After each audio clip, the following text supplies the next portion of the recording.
right, welcome to the Ourlads football channel and the Ourlads scouting show. This is a first in a series of many videos that we're going to produce and air for your football pleasure. As I know it's only May, guys, but football fans are always looking for a head start, not just for the 2025 NFL draft, which is a long way off, but just the season in general. I know as a fan, that's what I'm looking for. So any way that I can get inside information like this is awesome. And that's why we have a great panel here of scouts, starting with Mr. Jon Cooper. How's it going, John?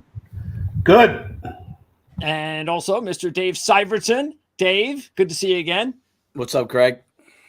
Okay. And also Hayden Russell joining us once again. How's it going, Hayden? I'm doing great. Glad to be here. All right. And also you see this little kid here by the name of Tucker Moss. And I only kid because I wish I was him. How's it going, Tucker? I'm doing great. Glad to be here. All right. Tucker's the only, me and Tucker, we're the only non-scouts of the bunch. So we're just here for comic relief. Okay. So let's get started. And what we're going to do in this first series of scouting reports is talk SEC. And this is going to be on the offensive side this week. Next week, we're going to be defense and so forth. So we're going to cover every major FBS conference. We're also going to talk about some of the group of five conferences as well. I'm not sure exactly how the Pac-2 and the Independence 3 fit in, but we'll figure it out. So don't worry. We're not going to leave out Notre Dame, Oregon State, Washington State, UConn and Army. So we're not going to leave those teams out. If they have anybody that is worth talking about scouting for the NFL draft or just players that we want you to keep an eye on for this upcoming season that could have a breakthrough, we'll let you know. Okay, so let's start with our first segment. We're going to break down some of the top quarterbacks to keep an eye on in the SEC. Before I do that, John, because I'm going to start with you anyway, this is a question I really wanted to know because this is really interesting because a lot of times I see rankings and people talk about, here's the early look of what the draft should look like in the top 10 or position rankings a year off for the NFL draft. And then it seems like there's like a handful of players or more that you didn't have these guys in this list. Where did these guys come from? So on average, how often does that happen that a player or two that you just don't even think that's on your radar for like a top 5 or a top 10 in the NFL draft actually puts himself in position for something like that? Well, it usually doesn't happen with the top, 5 or 10. Occasionally it does, but I think you see that more on the line if you look at, for example, like a top 150, which is what we're kind of dealing with when we do our preview. Obviously, we're breaking it down by position, but I'd say you'll see about maybe 25 players drop out of that top 150 and another 25 sneak in there. And you'll find some guys that are third-round picks becoming first-round picks in our minds anyway. And we don't like to rank them in rounds that early. We try to stay away from that. We kind of put it as a general, ranking and keep it very general because of that, for that very reason. Because you start saying, hey, we got the top 32 guys right now. This is Ourlads top 32, which we do, in the fall. And that top 32 dramatically does change, in terms of guys dropping out, guys going in. I'd say you lose about 5 or 6 players out of that top 32 and pick up 5 or 6. And there's some incredible surprises once the draft happens, even then. Yep. Okay. I also want to remind everybody to subscribe here on the Ourlads football channel. Subscribe, link, share, all that great stuff. And since we're doing a live show, if you are watching live, if you have any questions or comments, let us know, and we'll make you part of the show. Also want to just sort of this out here. This is the Ourlads. This is the 2024 draft guide. So this is the hard copy. It's, of course, available. Even though the draft is already over, it's still a great time to pick this up because now you know where all of your own players for your favorite teams are located. And even though this is last year's 2023 draft review guide, this is the guide that is going to come out real soon, probably in about a month. And we're going to have this one. We're working on this one right now for the 2024 draft. Do we know yet who's on the cover? Well, that's the review, so there won't be anybody for the preview on that one. The preview comes out in the fall. Yeah, that's just a review of the past draft. Yeah. And you know what? I don't know who's on the cover, to be honest. Okay, fair enough. Probably the first but anyway, draft review guide is probably Caleb Williams. Yeah, I guess so. All right. So hopefully not his fingernails. Okay. So let's go ahead and talk about the quarterback position, John, and zero in on who. And again, I don't necessarily need rankings unless, of course, you have them. But I know that there's a few quarterbacks that are in your right now in your crosshairs. And there are several of them, including Carson Beck, Jackson Dart, Quinn Ewers, Graham Mertz, and Jaylen Miler. So I'm just going to ask you point blank. Do you have one or another that you feel is above the rest at this point? Well, and I guess I would say from what I've read, not having really tried to rank him yet, Carson Beck is probably the guy that people will talk about as the number one quarterback, and followed very closely by Shadir Sanders. I don't know if I'm pronouncing that right, from Colorado, but he doesn't fit because he's not an SEC guy. But Carson Beck, threw for almost 4,000 yards last year. Tremendous arm talent. He anticipates receivers. He can throw guys open. He does a lot of the things that NFL teams really like to see. He's got a lot of poise. He can throw different levels. And I'd say, he's probably the guy that people are looking at as the best at this point in time. I could be wrong. That changes. We'll see. We'll see how Sanders matches up there from Colorado before it's over. But he's an awfully good player, as far as that goes. I don't think that it's as good a year for quarterbacks necessarily as you saw last year in terms of seeing three guys go on the top. But it's still pretty solid. Okay. Well, out of the five that you have on your list right now in the SEC, besides Beck, give me another guy that has probably impressed you the most, that's gone from maybe obscurity to, hey, I really like this guy in the past year. Well, I know, our guy Dan Shanka really likes Jaylen Miler, so I would be remiss if I did not talk about him, or anybody for that matter talks about him. But he's not polished.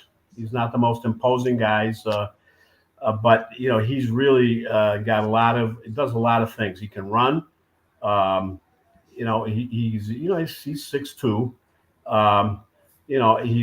He's raw in a lot of ways. He's working with Jeff Christensen to throw it deep. So I know I've gotten some insight from those guys on him, and they feel he's a tremendous talent that has a chance to develop into a great quarterback before it's over. He's got good arm strength, moves around real well. He's got a great guy who's known for developing quarterbacks, and Kalen DeBoer is the head coach now. So, I think he's got a chance to really be a solid, guy and possibly first round pick before it's over. All right, Dave, we're going to bring in Dave Syvertsen now. Dave, some of the quarterbacks that are atop your SEC list include, we talked about Beck. We're going to throw in Brady Cook and a couple of the others that we just talked about or just mentioned, and the list for John, Ewers and Miler. So let me talk. Let's bring Cook into the mix because Missouri is going to have a very interesting offense this year. It should be real explosive. Cook just seems to be getting better and better. Can Cook be like the wild card quarterback of the draft, let alone maybe of the SEC? Height, weight, speed, arm talent, it's all there. So absolutely, he could be the wild card, but he's also of the guys that I have listed from the SEC, but also nationally of hey, let's give these guys a look over the summer prior to the season so we know who they are. He's been the least consistent.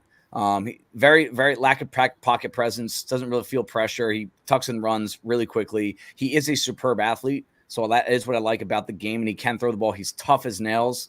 I mean, we have a statistic for everything, but we don't have one that measures toughness. And if we did, I think Brady Cook comes out with the best toughness in this class so far, just from what I've seen over the past 2 years. Really cool story too. Just, the hometown kid, dreaming of playing a quarterback at Missouri, and he really kind of put that program on his back. And that's part of this process. We can look at the tape all we want. We can look at the statistics, but we know the leadership qualities, the intangibles, especially at quarterback, are a huge part of the equation. And from everything I've heard and read, Brady Cook's going to grade out really well in that department. So do I think he can take the Joe Burrow, Jaden Daniels leap and be a top pick? I don't think he has the talent, but I do think this guy has day 2 written on him if he reaches that physical upside and gets a little bit more consistent on the field. Okay, so consistency, that's the major, would you call that a weakness? That's the major part of his game that he's going to have to improve the most. Is there anything else specific? Understandable. You got to be consistent. There's no question about that. But anything like a part of his game that when the scouts really take a look at him next year, that they may say, well, I wish he would have been a little bit better at this. Accuracy on over the middle of the field, in ball placement, anticipation. Instead of waiting for someone to be open, anticipating that they will be open, you throw it to the window, not to the guy, not to the man. I think that's where you could see that comes in form of him tucking the ball too early and just running. If it's not there, if he doesn't see it tangibly in front of him, he doesn't have that anticipation / confidence to throw a dart, throw a strike into traffic over the middle of the field specifically. All right. And one more before we get to our next segment. Hayden, I want to ask you a little bit about one of these quarterbacks, because on your list, you actually, I should say two of these quarterbacks, because there's a couple of guys on your list that none of the other guys have on theirs. And I'm sure there's a reason for it. But these are very interesting names. And you've got Pavia, the transfer from New Mexico State, and he was a great story. I mean, if you're a big college football fan like I am, you understood what was going on in New Mexico State last year. It was a great season. This kid was just the entire team, it seemed like, for a lot of these big games. So I love it that he's getting an opportunity to play in the SEC. And also the transfer from Georgia, Vandegrift, going to Kentucky. This is going to be a great opportunity for him. Yeah, absolutely. So as I've talked about in some of our previous live streams, I'm always trying to look for maybe the underdog story, maybe someone who hasn't got a lot of experience, and trying to find someone who has potential breakout season. And I think these two guys have an opportunity to do that. Pavia, for those who don't know who he is, he was the 2023 Conference USA Offensive Player of the Year. He took New Mexico State to the conference championship in their first year in Conference USA, second 10-win season in program history, I should say. Ended up throwing for 3,000 yards, 26 touchdowns, 9 interceptions. He also rushed for nearly 1,000 yards at quarterback and 7 touchdowns. But when I was watching his tape, the thing I was most impressive about was he's just someone that's going to show up in the big games. You look at their schedule, they played Auburn, showed up against Auburn. He had 200 yards and 3 touchdowns. In the conference championship game against Liberty, he had 4 touchdowns of his own, 3 passing and 1 rushing. So is he going to be a guy that's Carson Beck or Jackson Dart that's going to compete for the top quarterback in the SEC next year? Probably not, but I still think he's someone that can be a competitive quarterback. Now, when you're moving from Conference USA to the SEC, especially at a school at Vanderbilt where you might have a little bit less talent, is going to be a challenge, but we're going to see if he can stick with the big guys. And then, like you talked about as well, Brock Vandegrift, he's been Georgia's backup quarterback for the past 3 seasons. He came to Georgia as the 5th rated quarterback in his class. 3 of the 4 guys that were ahead of him include Quinn Ewers, Caleb Williams, and Drake May. And he even came out of high school higher rated than J.J. McCarthy. So he's going to be someone that I'm interested in looking at this season. Like I said, transferred to Kentucky. He's going to be the outright starter. There's not going to be a whole lot of competition for him there. He's got a strong arm. He's a dual threat. He's a really good athlete. Kentucky's 2 last quarterbacks, both were draft picks. We're talking Will Levis, and then Devin Leary ended up getting picked by the Ravens this past draft, and really feel like he's someone that could develop into a viable quarterback prospect moving forward. Yeah, Jerry killed. Who was somebody cutting in? Yeah, I just wanted to add, one other guy that I think is worth talking about. And every year I look for a quarterback that, fits can be a pro style quarterback, not necessarily elite talent. I think we've seen some guys like that in Brock Purdy and Aiden O'Connell that have had a chance to start in the NFL. I think Jackson Dart from Ole Miss is a kid that fits that mold for me. He's an accurate passer. Thing I love about him is he can throw guys. He can take off when receivers cover, but he plays to the pocket. He plays from the pocket. He's accurate on deep and short throws. He's a very good intermediate passer. He can drop the ball in there, and I think he's got a very good skill set for a pro-style offense. And so, he's not a top 100 guy at this point probably, but he might be one of those second to late second day, mid-second day guys that ends up being a pretty solid player. What does he have to do? What's his? Does he have enough of an arm? What's holding him back? Yeah, arm strength might be a question. I'm not sure of that. I've noticed him because I've watched, so many SEC defensive backs play against him, and I've been impressed by him, and in terms of the way he plays. And I think he's got to just keep progressing. He's got to continue to, he took some hits last year. He's got to make sure he gets rid of the ball on time. I think that's one thing I would say, because there's some inconsistency there. So he just has to keep progressing in that style of offense. That they're going to play. Okay. I think he's a solid player. And by the way, another player on your list, Geremy Merz. I was year in, year out, they always talked at Wisconsin about this is the year Geremy Merz is going to show everybody how talented he is. And I was like, come on. I mean, I'll see it when I believe it. Never happened. Transfers to Florida. Boom. Wow. He really played well last year. I was very impressed with his 1 year at Florida. Now he gets another year to see if he can improve his stock some more. Yeah, that's another guy I noticed. I hadn't really studied him or anything like that, but I noticed him watching SEC defensive backs against Florida. And, there's some things I like about him. It's interesting at this point of the in process, we don't have that much new tape to watch. And instead of only watching the old tape, I think part of what you could do now, especially with these kids that change programs and go up a level in competition, sometimes these initial exposures to these kids as young freshmen, sophomores, it kind of clouds your vision in current time. Bo Nix is a great example. If I told you 4 years ago this kid was going to be a first-round pick to a Sean Payton office, nobody would believe it. If I told you Michael Penix was going to go 8th overall after his 4th season-ending injury, you would never think. Jaden Daniels after his Arizona State career. So I was one. Yeah. It took me a long time to believe in Jaden Daniels. Yeah, so I think part of the process now is go back and look at what did Geremy Merz have to work with at Wisconsin. Can you name one player he ever threw the ball to there? And I'll tell you something, though. Yeah. Dan Shanka is, just to show you that Dan Shanka, what a good scout he is. Yeah. He said early on, before any of us even talked about him, that Jaden Daniels, going back to his Arizona State days, was going to be a guy. Yep. So there's what what you're looking at. If you find a redeeming quality in a kid without knocking him for some of the other things. Obviously, the Wisconsin kid we're talking about who played at Wisconsin, Merz, transferring. Somebody saw a redeeming quality in that guy. And there's another guy that's a real sleeper who is from our area, is Thorne, who transferred to Auburn. And he's ranked really low on the SEC quarterback list. But you know what? The kid has some redeeming qualities. We've seen him play, at Michigan State and do some good things. So not consistent, and didn't play for a really good Michigan State team either, offense, back then. So, let's just take a look and see what this kid does. That's a good point. And another transfer to keep an eye on. I'm very intrigued to see how Blake Shapen gets to play with his new coach, Levy, the former coordinator at Oklahoma. So he had a really good spring. And then I know he's young. I don't know when his draft year is, but Connor Wiegman, I'm also very intrigued about the season that he could have if he could stay healthy. He got hurt last year, of course. I believe he's a 5-star young kid, but it's the SEC. So now you got the Texas and Oklahoma kids. So it's going to be another big year, as usual, in the SEC, and especially at quarterback. Okay, let's now move on to the running back position. And boy, last year, I know we're only talking SEC, but last year was a little bit of a dip as far as just elite talent, because we had a top 10 draft pick in the 2023 draft. Didn't have that in the 2024 draft.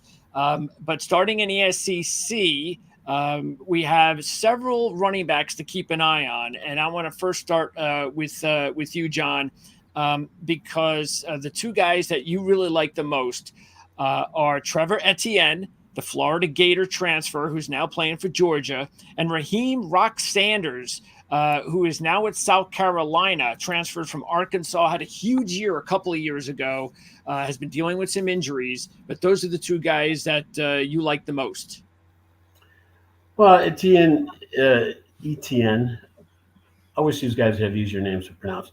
I know I'm not good at that. Anyway, 5'9", 205 pounds, not real big, in terms of that. But he's a great receiver out of the backfield, which is what NFL teams like. He may not be an elite 3-down back, but in NFL teams are playing rotations now.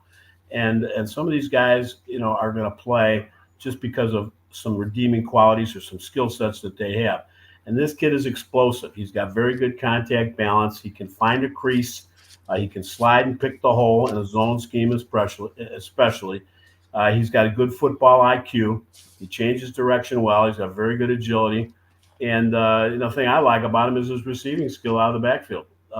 He's a solid receiver, and he can run after the catch. Get him in the open field, and he's tough. And I obviously Carson Beck had some issues there in terms of what he had to deal with. But he's a solid player, and I think he's going to do very well this next season. The other guy, we're talking about is a different kind of player, but he's also a very good receiver.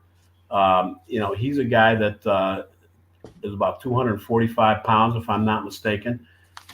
He can run over people. If there's one thing you're going to ask me about, can he improve? He looks for contact sometimes. I mean, he loves to run over people, and he's got a chance to pick the hole and make a jump cut and get away from contact. He can do that, and he's shown he has that skill set. So this kid does a lot of things well. He's a very good receiver out of the backfield, and he's powerful. And so for example, we had the kid from Wisconsin last year that was a powerful running back that liked to run over people too. But I think this kid's more talented, overall, as far as his ability to do other things besides just, be a power runner. And he's got decent speed. We'll see. That'll all come out as time progresses, or time passes on, I should say. Yeah, Sanders, the 2022, correct me if I'm wrong, Tucker, but his stats in 2022, he only played 6 games last year, but his stats in 2022 for Arkansas, he had over 1,400 yards rushing, 10 touchdowns. Well, and there's the thing, he didn't play last year, and that's going to keep him off the radar for some people, at least going into the season. Obviously, we know what he did in 2022. And so that's where you could really see the flash of a really good back. And he's still got some things to work on. He's got to learn that there's a time to avoid contact and take that open crease and turn the corner. All right, Dave, before I ask you about this position, I got to ask you how difficult it must be in the transfer era. I know Mark Lawrence, who does a great job, handicapper. We're going to be doing a lot of shows this year on the Ourlads Football Network and the Ourlads Football YouTube channel. And the thing that he's putting together, the Playbook magazine, and it's just it's driving him nuts, the whole transfer portal deal. You got a deadline, and the guys are still going from team to team. So as a scout, how difficult is it to scout players? Not, of course, necessarily where they're going to be, but, they're changing potential, of course, coaching staff, schemes, things of that nature. So how difficult is it now to scout a guy? And I know Braylon Allen was somebody who actually John just kind of talked about. That was a guy that struggled a little bit with the change. Yeah, I'll tell you what. I actually, as a scout, prefer it. I like, is it a little bit of extra work to track? Absolutely. Even putting the list of names together that we were going to discuss today, you had to make sure these kids are still at the program they were at last year, because you just don't, we're so busy January, February, March prepping for the draft that we're not as plugged in to all the news information. So you do have to play a little bit of catch up late spring, early summer. But I like seeing them in different environments, and I love the guys when they actually go up a level in competition. We see a lot of players go from FCS to FBS. Jared Verse, for an example. It's one thing to dominate at a lower level of college football, but you're always going to have that question in your head. Is it because you're playing against poor competition?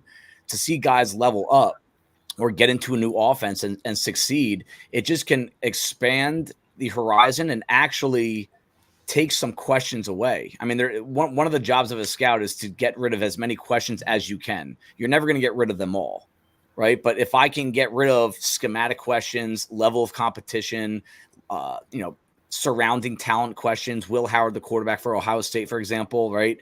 Can he respond to a high pressure situation with better players around him?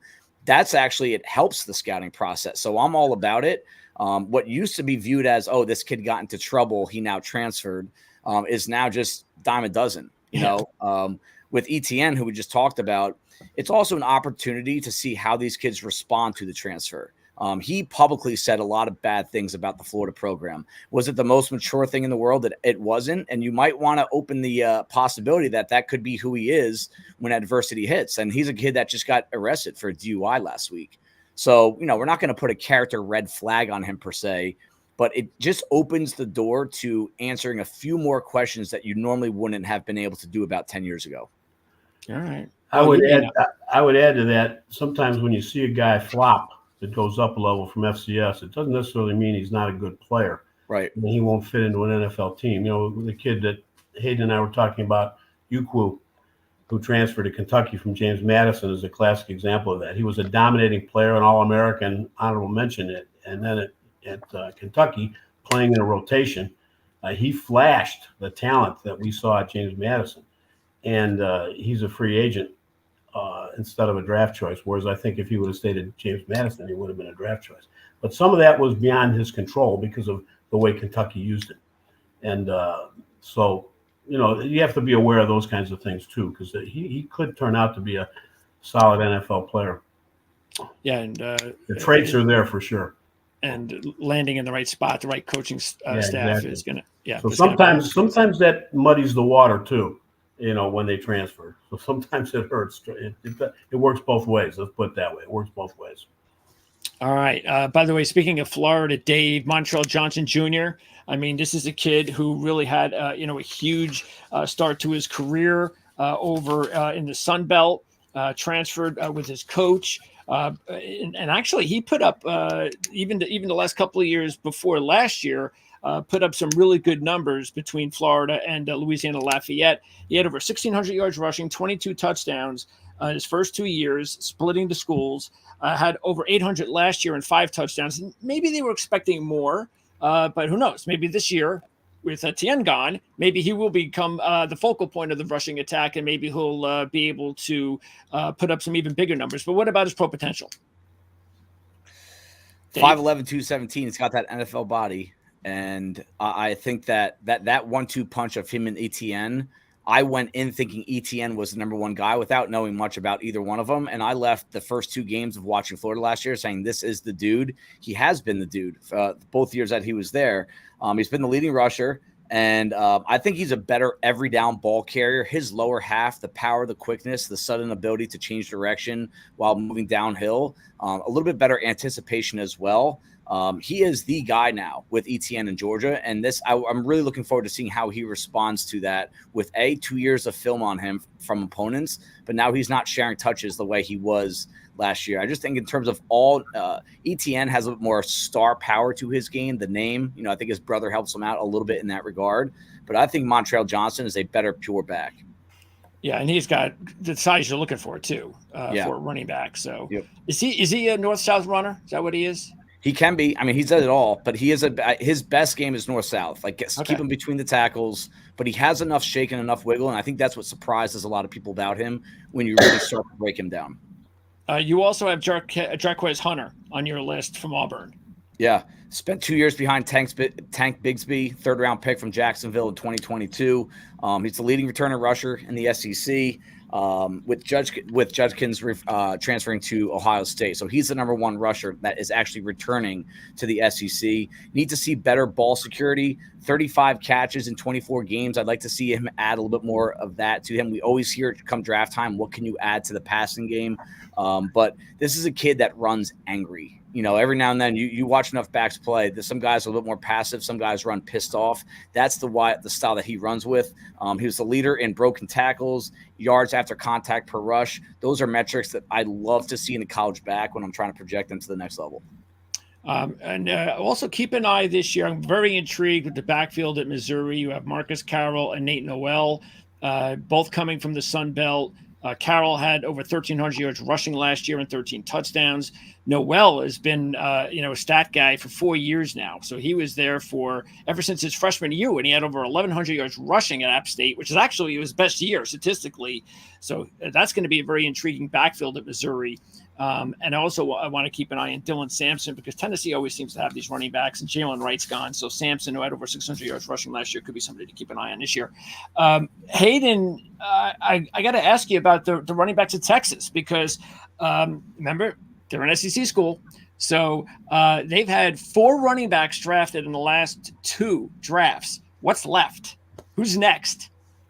Golly, I'll tell you what. I think a lot of people don't even realize that four running backs were drafted in the last 2 years out of Texas. Just with all the storylines, you have Quinn Ewers there. Arch Manning was a big story for sure. All the receivers they had this year and the receivers coming in, I feel like it really got overlooked.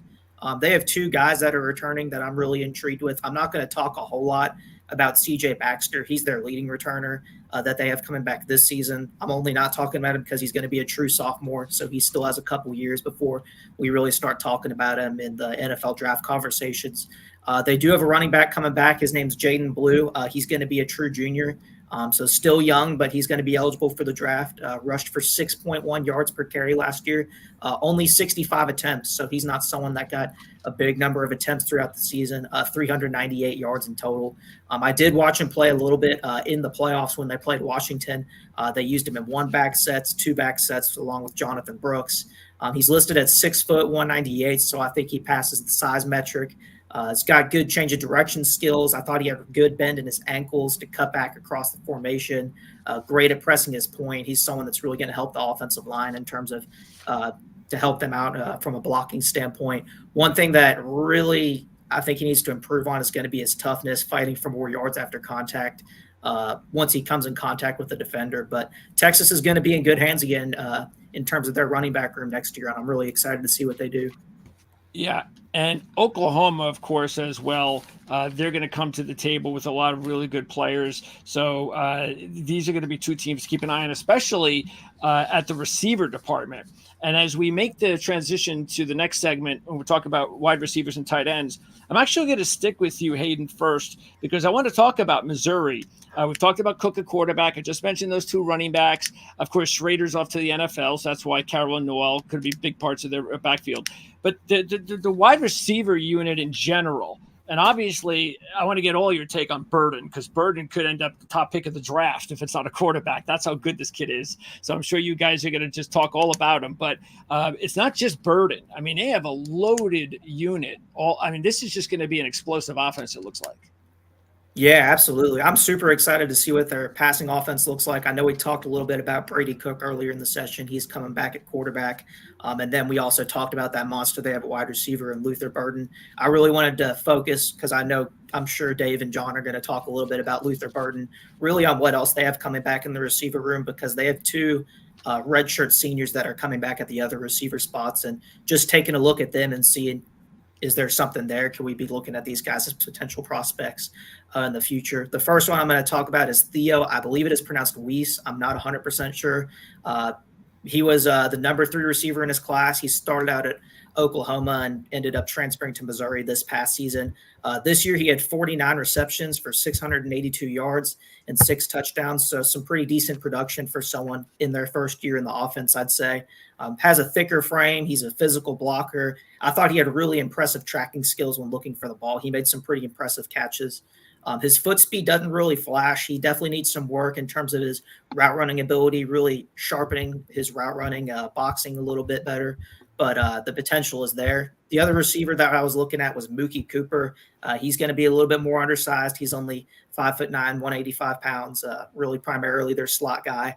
He still is pretty productive, 36 receptions for 447 yards this past season. He doesn't have a whole lot of production in terms of scoring. He has 1 touchdown in the past 3 seasons, so not someone that you're looking at as, maybe a potential red zone threat. I feel like as an NFL prospect, he still has a way to go, but can still be a productive piece for the Missouri offense, and we'll see if their offense can replicate the production that they had this past season.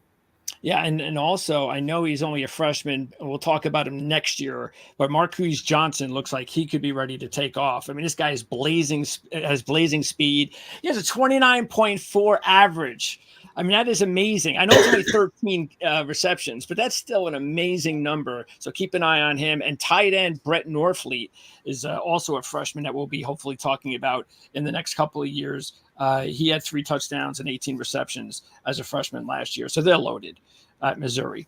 Okay, John, let's talk about some of the top receivers that you have on your board. And they include Isaiah Bond, the transfer who's now with Texas. Also, and we're going to get to Burden to lead off, but also Trey Harris out of Ole Miss, Jay Macklin out of Kentucky, also Dane Key, who led the team, I believe, last year for the Wildcats. And then let's kick things off first of all, though, with Burden. What are we looking at here as far as what's the ceiling? Compare him to the player that everybody raved about this past year in Marvin Harrison. How does he compare to that type of a prospect? Well, they're a different kind of player in some ways. I mean, Harrison Jr. was a big, tall receiver. He had good height. He excellent route runner. Go up and get the ball. Burden for his 5'11" size, 208 pounds. He's a tough kid. He can go up and get the ball. He's got a better catch radius than that size indicates, and he can go up and get the ball. He's got very good hands.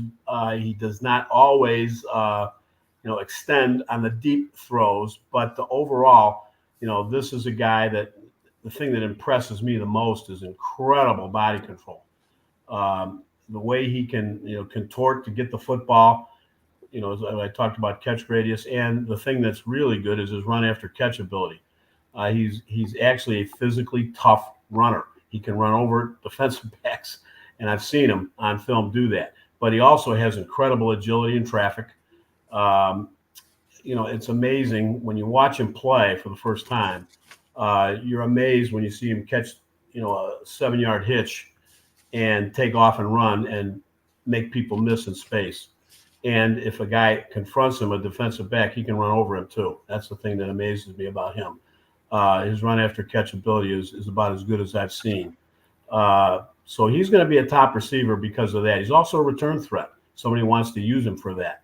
And especially with the new rules and kick returns in the NFL, that might be something you see. He's I could talk about him all day and I won't get into a lot on these guys, but that's a guy I'm impressed with. And I know a couple of the radio shows I'm on in Missouri, some of the veteran guys, that's the first thing they wanted to talk about when I was on. They didn't care about this year's draft. They want to know about what I thought of Luther Burden. And I hadn't really watched him that much the first time I was on. So I went back, started studying him, and wow, I'm impressed. They're right.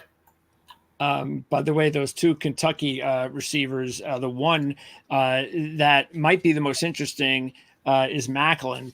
He came over from North Texas last year, had over 1,000 yards with a 17.6 average and also 11 touchdowns. So now he steps up in competition.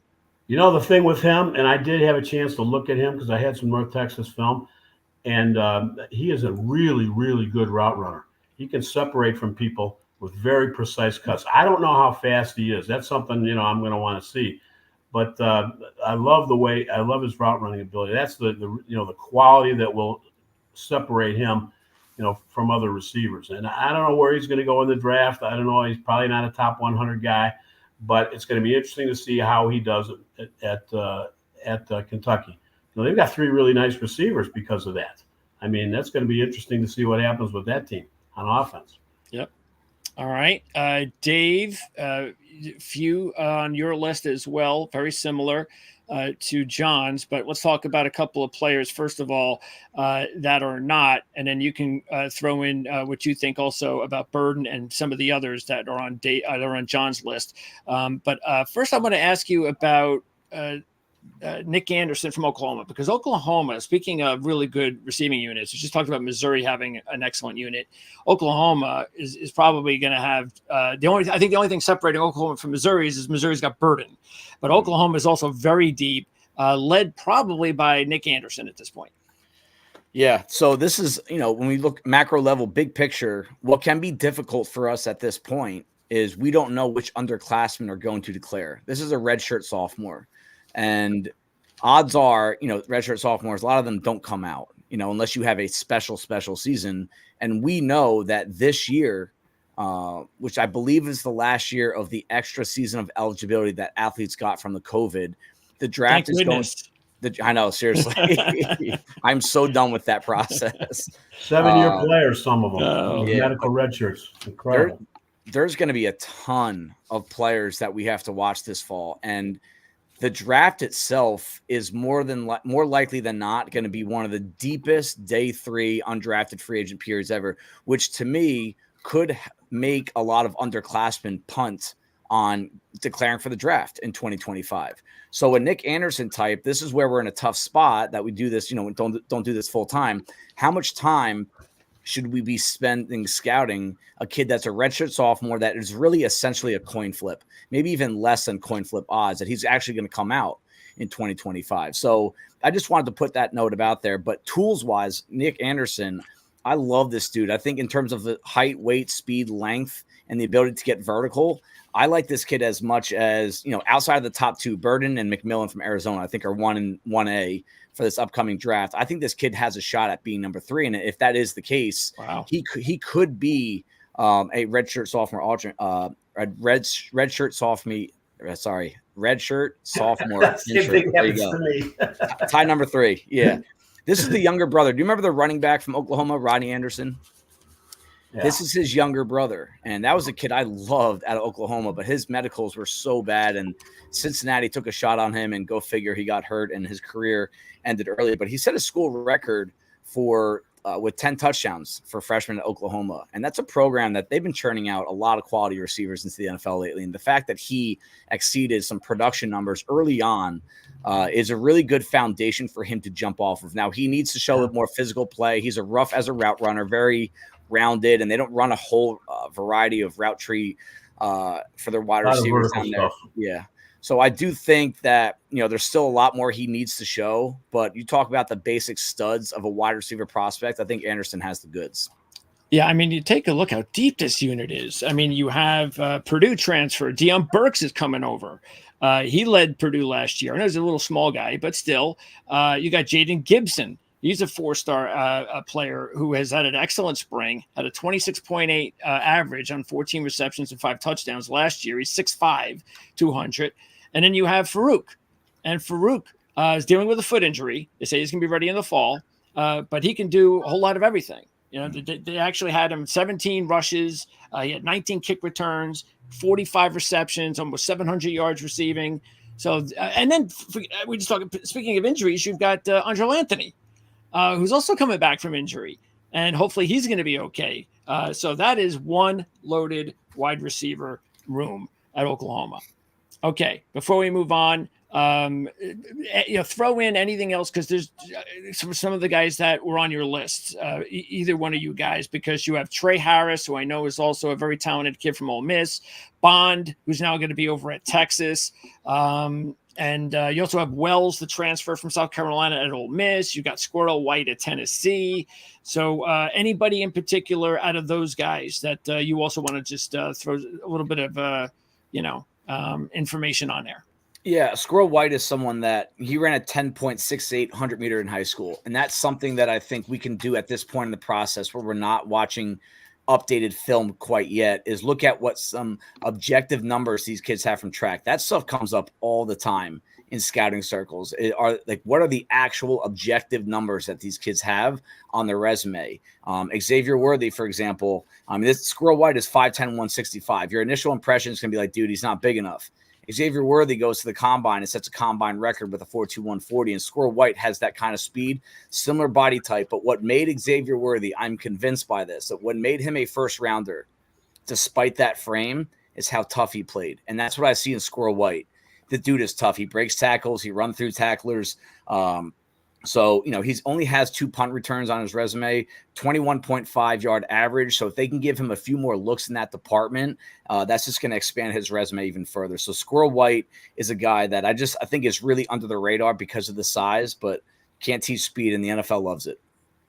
Yeah, matter of fact, someone else. Go ahead.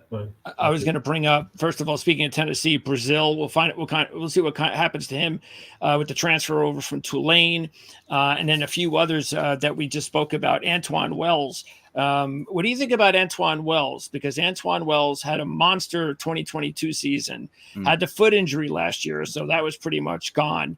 And then he transfers over from South Carolina to Ole Miss. You asking me? Yeah, he's one of my favorite under the radar receivers in this class. He was last year. I had him on my top 32 overall last year. I thought this kid had future first rounder written on him. He has the running back body. He's 6'1", 210. He's chiseled. He's tough. He actually started off as a 0-star recruit out of high school, goes to JMU, quiet first season, 2021 All-American. He rewrote that program's single season receiving record book, goes to SC, a level up in competition in 2022, and immediately becomes the team's number one wide receiver. I mean, Xavier Legette needs to send this guy a check for the fact that he got hurt and open the door for him to be the number one guy in 2023, because I think that's who we're talking about as a first rounder had he stayed healthy. He's a top tier guy after the catch. Drop rate was under 3% in 2022, which is a really elite number. We see him line up in the slot out wide. Love the situation that he's going to. There's more talent around him. Trey Harris at Ole Miss, Jackson Dart throwing him the football. This is going to be a guy that I'm keeping a really close eye on, because I was really upset that he hurt his foot last year. John, did you have something else? Yeah, I did. I just want to mention real quick the two Kentucky receivers. I look at Kentucky's receiving core, and this is going to be a real interesting core, because on one hand you got Berrien Brown, who's a burner, he's a track star, he can run, and he's the guy that's going to outrun and take the top off of the defense. And then you've got Dane Key, who's the big receiver, big, tall, physical kid that will win at the catch point consistently at 6'3". He's a tough physical guy. He's a decent route runner. And then you've got the great route runner, that we talked about in Macklin. So I'm really interested to see Kentucky's receiver core, and how they match up against the SEC secondaries this season. I think that's a dangerous group, as you've got a lot of versatility in what those guys bring to the table. Speaking of Kentucky, Hayden, talk about Brown and the impact that he could have at the next level as a returner. Yeah, absolutely. I think Berrien Brown is a really interesting prospect. He's one of the fastest receivers in all of college football. Now, if you look at his statistics, he only had about 500 yards receiving last year. It's not something that's going to flash as a bona fide NFL prospect. But of the three guys that Coach Coop just talked about, I would be surprised if he wasn't the first one off the board. He's such a polished route runner. One of his biggest problems is getting his hands. Yes, I agree for sure. One of his biggest problems, I felt, was his hands. He had a lot of drops last season, so something that he's going to have to get under control.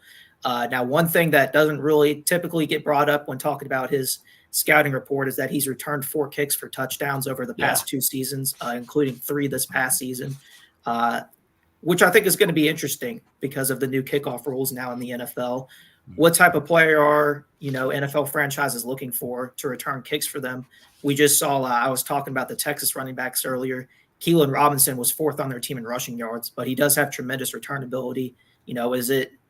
Are you looking for maybe a more shiftier, like punt return type of player? Are you looking for someone with blazing speed, a true kick returner? I'm not sure exactly what NFL teams are going to be looking for to take on those type of roles, but I think whatever way you dice it, 4 kick returns in 2 seasons speaks for itself.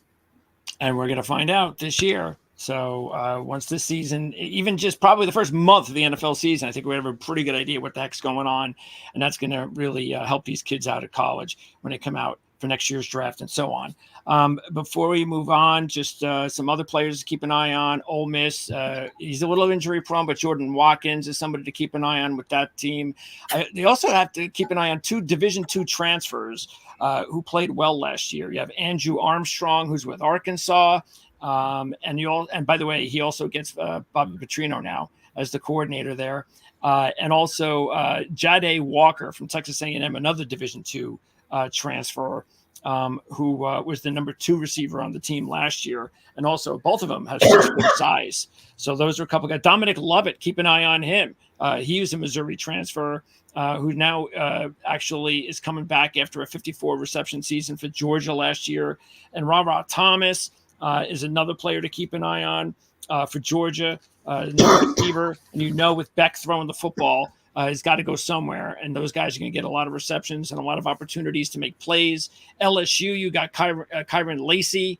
He could be the big guy. He's had a lot of time to learn between Thomas Jr. and Neighbors. So he's supposedly like the new number 1 now at LSU. Not sure how the quarterback situation is going to be, but it's going to be a little bit different, that's for sure. But how about I tell you what, I do have to ask you guys, how about CJ Daniels? Because the stats just jump off. Obviously, Liberty, undefeated season last year, over 1,000 yards, a 19.4 average and 10 touchdowns.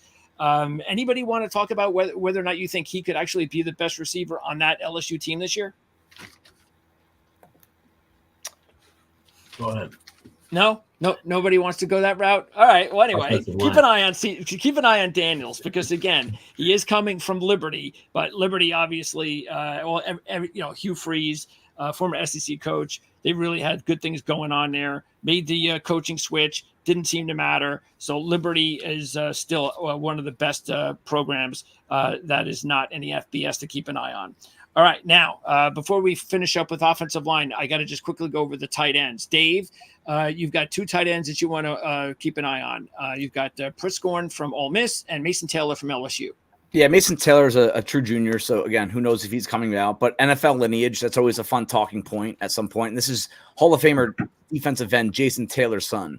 And in 2022, as a true freshman, 38 catches. That was the second most in program history by an LSU tight end.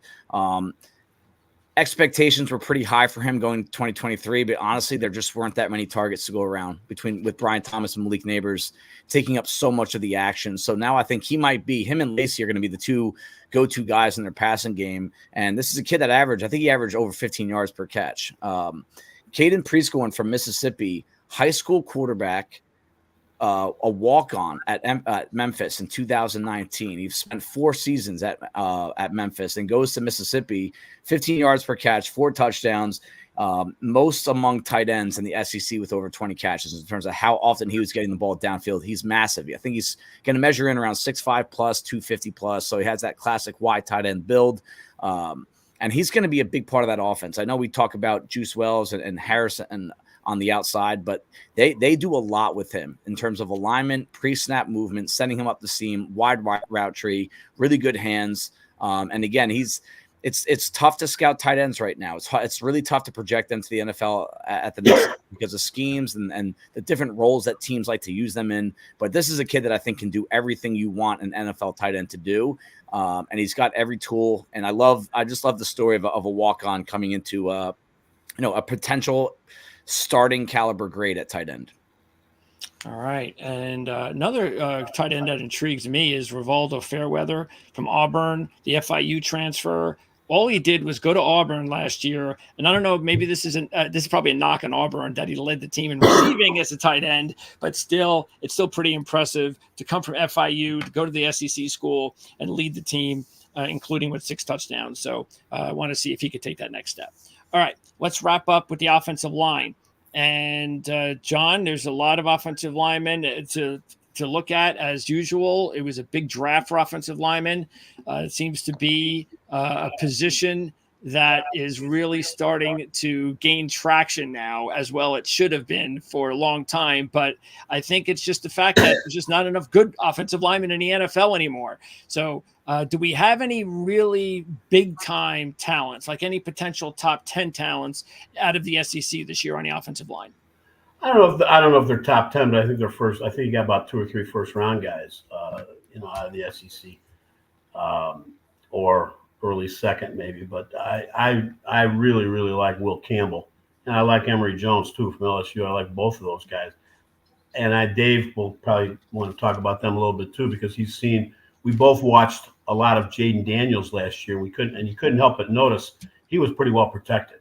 And those 2 guys were a big part of that. I mean, Campbell is a big kid. He's 6'6". He's got the frame you look for. He's got good athleticism. He can punch and mirror. I think he's a definite first-round pick.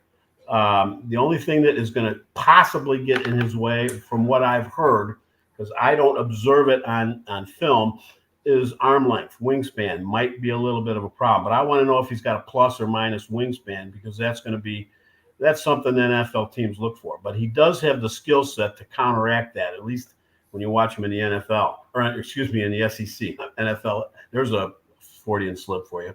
But he's I really, really, really like him as a prospect. I think his athleticism, his foot quickness, his range as a pass blocker, his ability to punch mirror is elite. And I think Emory Jones is not as polished a player possibly as Campbell, but I watched him ride really good edge rushers out away from the quarterback.